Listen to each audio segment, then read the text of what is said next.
അസ്സലാമു അലൈക്കും വറഹ്മത്തുള്ളാ. ബിസ്മില്ലാഹി വൽഹംദുലില്ലാ അസ്സലാത്തു വസ്സലാമു അലാ റസൂലില്ലാ.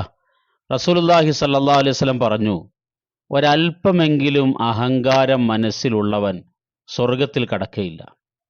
അപ്പോൾ ഒരു ചോദ്യം ഇങ്ങനെ ഉണ്ടായി. ഒരു മനുഷ്യൻ ആഗ്രഹിക്കുകയാണ് നല്ല വസ്ത്രം ധരിക്കണം, നല്ല ചെരുപ്പ് ഉപയോഗിക്കണം, അങ്ങനെയൊക്കെ ആഗ്രഹിക്കുന്നതിൽ തെറ്റുണ്ടോ എന്നാണ് ചോദ്യം. അപ്പോൾ നബി സല്ലല്ലാഹു അലൈഹി വസല്ലം പറഞ്ഞു, ഇന്നല്ലാഹ ജമീലുൻ യുഹിബ്ബുൽ ജമാൽ. അള്ളാഹുവിന് സൗന്ദര്യം ഇഷ്ടമാണ്, അള്ളാഹു സൗന്ദര്യമുള്ളവനാണ്.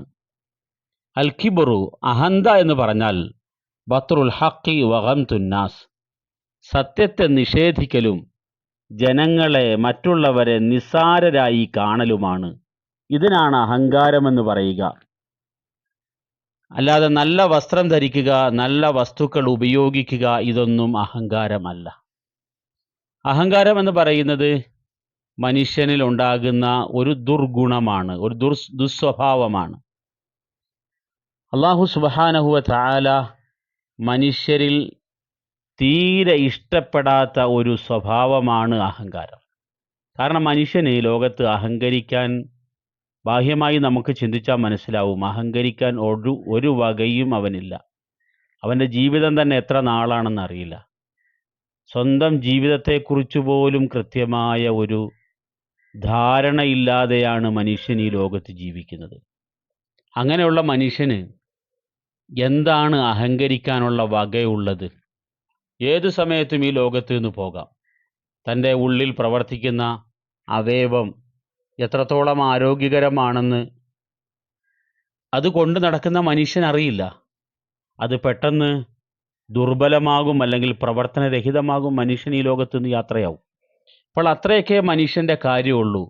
അഹങ്കരിക്കാൻ ഒരു വകയും അവൻ ഈ ലോകത്തില്ല എന്നുള്ളത് ഈ ലോകത്തിലെ നമ്മുടെയൊക്കെ ജീവിതാനുഭവങ്ങളിലൂടെ തന്നെ ബോധ്യപ്പെടുന്ന ഒരു യാഥാർത്ഥ്യമാണ്.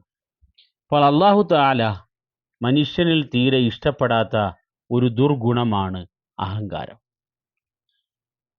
എന്നാൽ നല്ല വസ്ത്രങ്ങൾ ഉപയോഗിക്കുക, നല്ല വസ്തുക്കൾ ഉപയോഗിക്കുക, അത് തെറ്റാണോ എന്ന ചോദ്യത്തിന് അത് അള്ളാഹുവിന് ഇഷ്ടമാണ്, സൗന്ദര്യം അള്ളാഹുവിന് ഇഷ്ടമാണ് എന്നാണ് നബി സല്ലല്ലാഹു അലൈഹി വസല്ലം പറഞ്ഞത്. എന്നിട്ട് നബി തുടർന്ന് പറഞ്ഞത്, സത്യത്തിനോടുള്ള നിഷേധമാണ് അഹങ്കാരം.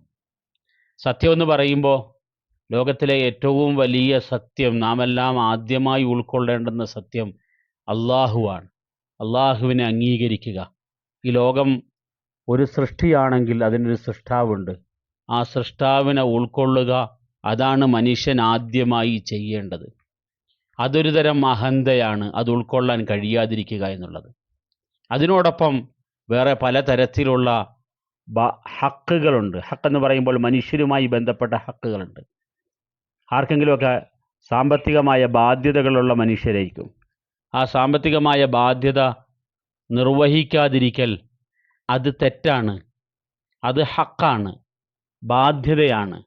മനുഷ്യരുമായുള്ള ബാധ്യതകൾ നിർവഹിക്കുന്നതും ഇതിൽപ്പെട്ട കാര്യം തന്നെയാണ്. ഒരാൾക്ക് ഏതെങ്കിലും തരത്തിലുള്ള ബാധ്യതകളുണ്ടെങ്കിൽ ആ ബാധ്യതകൾ മനസ്സിലാക്കുകയും അത് നിർവഹിക്കുകയും ചെയ്യുക. കുടുംബക്കാരോട് ബാധ്യതകളുണ്ട്, അയൽവാസികളോട് ബാധ്യതയുണ്ട്, സഹജീവികളോട് ബാധ്യതയുണ്ട്. ഇങ്ങനെ ഒരു മനുഷ്യൻ ഈ ലോകത്ത് ജീവിക്കുമ്പോൾ നിർവഹിച്ചു പോകേണ്ടുന്ന ഒരുപാട് ബാധ്യതകളുടെ ഇടയിലാണ് അവൻ ജീവിക്കുന്നത് തന്നെ.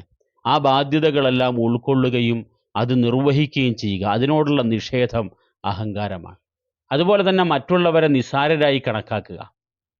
ഞാനൊരു വലിയ ആളാണ്, എന്നെക്കൊണ്ടെല്ലാം ആവും, ബാക്കിയുള്ളവർക്ക് അവരെ കൊണ്ട് എന്തിനാ പറ്റുക എന്നൊക്കെ ഉള്ളൊരു തോന്നൽ, മറ്റുള്ളവർ നിസ്സാരരാണ് എന്നുള്ള ഒരു ധാരണ, ഈ രണ്ട് സ്വഭാവങ്ങൾ അഹങ്കാരമാണ്.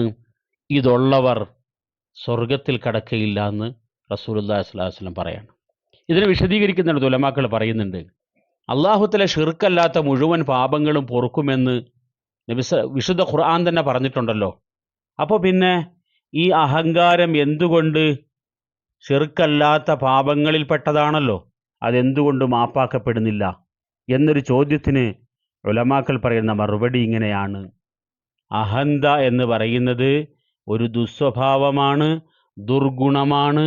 അതിൻ്റെ ഭവിഷ്യത്ത് മുഴുവൻ അവൻ അനുഭവിച്ചതിന് ശേഷം, ആ അഹന്ത എന്ന ദുർഗുണത്തിൻ്റെ ഭവിഷ്യത്ത് മുഴുവൻ നരകത്തിൽ അനുഭവിച്ചതിന് ശേഷമാണ് അയാൾക്ക് സ്വർഗപ്രവേശം ലഭിക്കുക എന്നാണ് ഇതിൽ നിന്നും മനസ്സിലാക്കേണ്ടതെന്ന് ഉലമാക്കൾ വിശദീകരിച്ചതായി കാണാം.